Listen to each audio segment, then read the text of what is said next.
Bonjour à tous, aujourd'hui nous continuons notre tour des données de base dans la GPAO et particulièrement les gammes. Comme pour les nomenclatures, nous verrons cela en deux parties. Vous pourrez retrouver également les fonctions plus avancées sur les nomenclatures et les gammes dans mes formations, dont le lien se trouve dans la description de la vidéo, comme par exemple les fusions de différentes nomenclatures entre elles, les changements de masse des composants ou les utilitaires pour mettre à jour plus facilement vos postes de charge dans les gammes. N'hésitez pas à mettre des commentaires, j'y répondrai avec plaisir.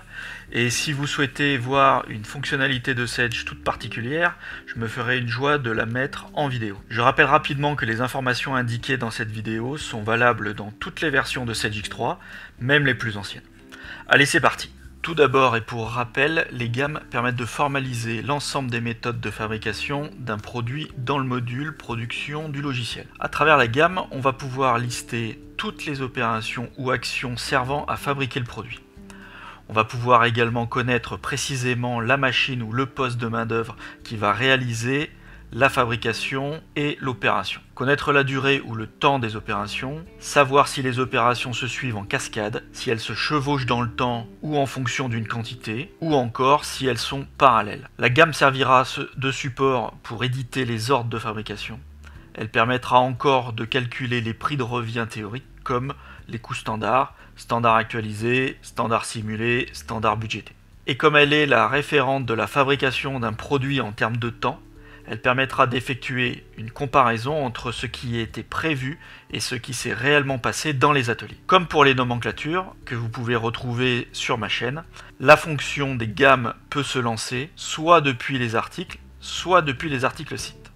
Ici je suis dans les articles, donc comme nous pouvions aller sur les nomenclatures de production, juste en dessous nous avons la possibilité de cliquer directement sur gamme. Au niveau de l'article site, c'est exactement au même endroit.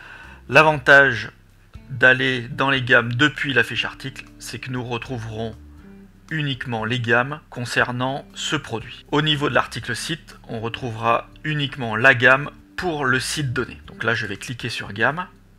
Nous voyons sur la liste gauche la totalité des gammes prévues pour ce code article là, sur l'ensemble des sites présents sur le dossier.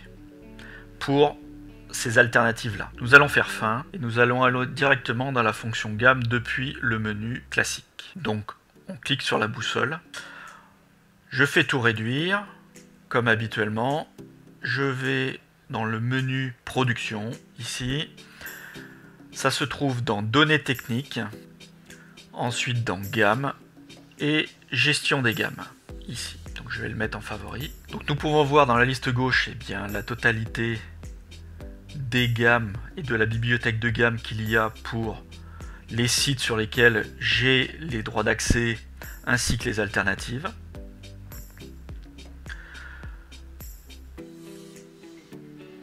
Et le système nous remet sur la dernière fiche vue dernièrement. Comme pour les nomenclatures, les gammes sont représentées donc par un code article, une alternative et en plus un site qui se trouve ici, ce qui sont les trois données obligatoires minimum pour créer une gamme. Alors on intègre le site à la différence de la nomenclature parce que tout simplement un produit peut être fabriqué différemment d'un site à un autre, d'un atelier à un autre, dans la mesure où l'organisation et les machines peuvent être totalement différentes. Nous allons aller voir l'alternative de gamme qui est légèrement différente de la nomenclature. Donc je clique sur les boutons, bouton droit pour les anciennes versions V6.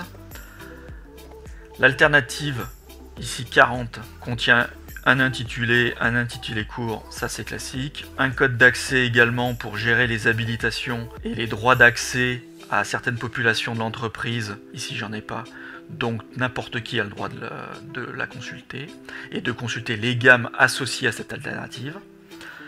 Le site ici, généralement dans un dossier de production qui est multi-société, multi-site producteur, on a plutôt l'habitude d'affecter une alternative de gamme à un site donné, afin de séparer un petit peu les différents éléments. Au niveau d'utilisation ici, nous allons déterminer trois typologies. une typologie fabrication qui va indiquer que cette alternative de gamme et toutes les gammes associées à cette alternative vont être utilisées pour être dans des ordres de fabrication et servir à la fabrication même. Ça peut être également une gestion des coûts, une gamme spécifique uniquement pour calculer les prix de revient. Et ça peut être une gamme également uniquement pour le RCCP, c'est-à-dire calculer les approvisionnements dans un flux de PDP. Et pour finir, nous voyons ici les nomenclatures associées. Nous pouvons ainsi lier une alternative de gamme à une alternative de nomenclature. Et on voit jusqu'à 3 alternatives de nomenclature. On voit ici que l'alternative 40 de gamme est liée à l'alternative 40 et 41 pour les nomenclatures. Ce qui pourrait dire que potentiellement, nous pourrions avoir des versions de nomenclature différentes, la 40 et la 41, pour un même article, mais qui utiliseront exactement la même gamme ou le même procédé de fabrication. Cela bien entendu dans l'optique d'éviter de démultiplier les données et de simplifier les mises à jour ou le maintien des données. Dans le cas où une alternative de gamme est spécifiquement liée pour calculer des coûts ou pour le RCP, on va parler ici de gamme générique et nous allons affecter cette gamme générique au niveau de l'article site. Ça, vous pouvez le revoir aussi sur la vidéo que j'ai faite sur les articles sites. Nous allons faire fin ici, revenir ainsi aux gammes. Et nous voyons également la date de référence qui apparaît, qui a le même effet qu'au niveau de la nomenclature, qui permet de filtrer le tableau des détails au niveau des opérations que nous voyons ici. Ainsi, uniquement les opérations qui sont actives à la date de référence apparaîtront. Si on vide la date de référence, on verra alors la totalité des opérations, quelle que soit la période à laquelle elles ont été créées dans la gamme. Au niveau de l'entête, on retrouve une désignation qui reprend classiquement la désignation de l'article au moment de la création de la gamme. Une date de début de validité, une date de fin de validité qui permet d'anticiper sur le démarrage de cette gamme ou la fin de validité de cette gamme. Bien entendu, une gamme dont la date de fin de validité est dépassée ne pourra plus être sélectionnée dans les ordres de fabrication.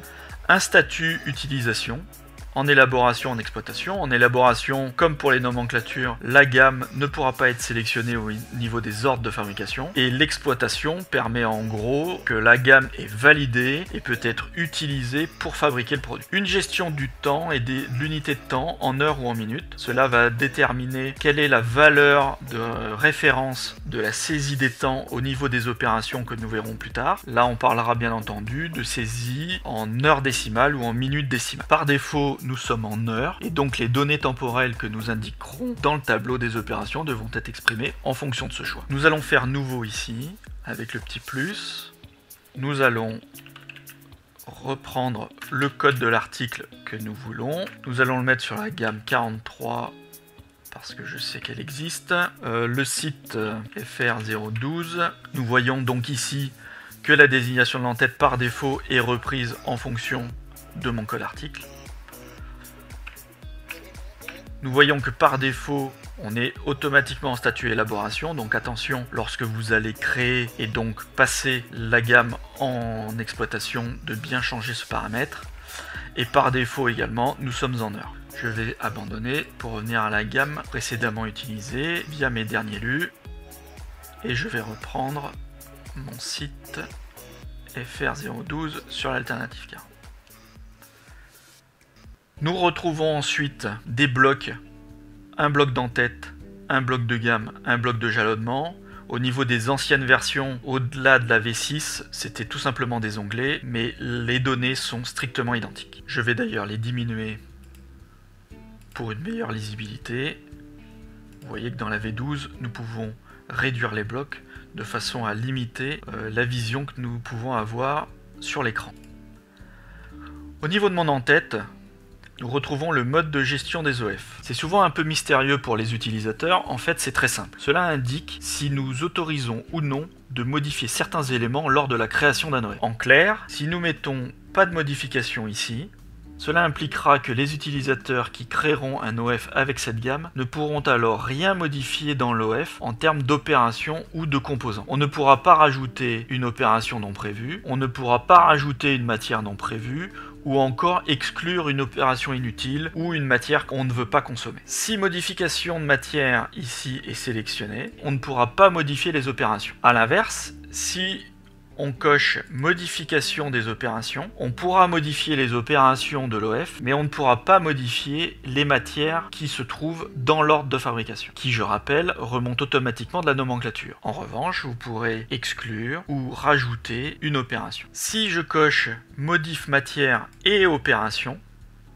qui est le dernier choix ici, qui est généralement souvent le plus utilisé, on pourra modifier à ce moment-là et les matières et les opérations comme on le souhaite dans l'ordre de fabrication, en ajouter, en exclure, etc. Bien entendu, je rappelle que les données dans un OF sont propres à celui-ci, il n'y a pas de modification de la nomenclature ou de la gamme de base. Nous avons en dessous le plan et l'image. Ce sont deux zones en fait qui sont purement indicatives à faire apparaître sur les documents édités de l'OF. Et à but de statistique, nous retrouvons à droite la date à laquelle cette gamme a été utilisée pour la dernière fois et la quantité de produits qui a été fabriquée avec cette gamme de production. Dans une optique de rationaliser les données et les coûts, on peut utiliser ces données statistiques afin de savoir quelles sont les gammes qui servent, celles qui ne servent que très peu, voire pas du tout. Voilà, c'est la fin de la première partie de la fonction gamme. J'espère qu'elle vous aura apporté quelques éléments nouveaux. Je réponds à tous vos commentaires, donc n'hésitez pas si vous souhaitez avoir des compléments d'information. Et je vous dis à bientôt.